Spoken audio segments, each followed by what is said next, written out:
ഞാൻ വിഷമിക്കാതെ എന്ത് ചെയ്യാനാ? ജനങ്ങൾ എനിക്ക് സംസാരിക്കാനേ അറിയില്ലെന്ന് പറഞ്ഞ് എന്നെ കളിയാക്കിക്കൊണ്ടേയിരിക്കുന്നു. ഇതിൽ ഞാൻ എന്ത് തെറ്റ് ചെയ്തു? മിങ്കുമയിൽ മരത്തിനടുത്ത് ഇരുന്നു കൊണ്ടിരുന്നു. അപ്പോ ചുന്നുമുന്നെന്ന് 2 പറവകൾ അവിടേക്ക് വന്നു. മിങ്കുമാമ, ഞങ്ങൾക്കൊരു കഥ പറയാമോ? നിങ്ങൾ പറയുന്ന കഥയൊക്കെ ഞങ്ങൾക്ക് വളരെ ഇഷ്ടമാണ്.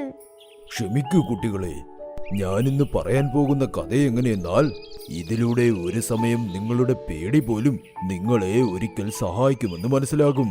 കേട്ടോളൂ. ഒരിടത്തൊരു തത്തയുണ്ടായിരുന്നു. അതിന്റെ പേര് ചിർക്കുട്ടെന്നായിരുന്നു.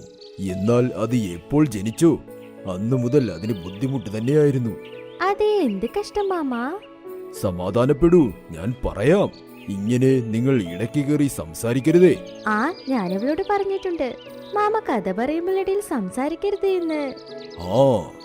ആ തത്തയുടെ ജീവിതത്തിൽ ഉണ്ടായിരുന്ന പ്രശ്നം എന്തെന്നാൽ, അത് എപ്പോൾ ജനിച്ചോ അന്നു മുതൽ അതിന് സംസാരിക്കാനേ കഴിഞ്ഞിരുന്നില്ല. അത് ആരോടും സംസാരിക്കുകയേയില്ല. അതൊരിക്കൽ മരച്ചിലയിലിരിക്കുകയായിരുന്നു. തൊട്ടടുത്തായി മറ്റു കുരുവികളും ഉണ്ടായിരുന്നു. ഈ കുരുവി നല്ല നല്ല പഴങ്ങളൊക്കെ കഴിച്ചുകൊണ്ടേയിരിക്കുന്നു. ഇതെല്ലാം എനിക്കും കിട്ടിയിരുന്നെങ്കിൽ വളരെ നല്ലതായിരുന്നു. ആ പറവ കിളിയെ നോക്കി പറഞ്ഞു.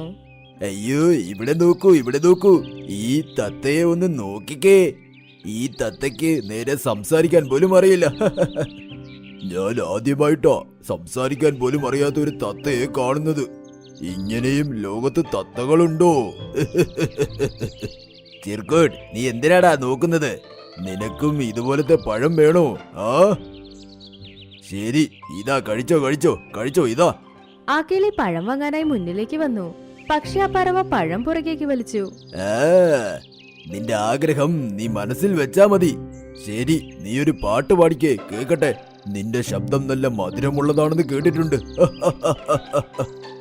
അങ്ങനെ പറഞ്ഞ എല്ലാ പറവകളും അതിനെ നോക്കി ചിരിച്ചു. പക്ഷെ പാവം കിളി ഒരുപാട് വിഷമിച്ചു.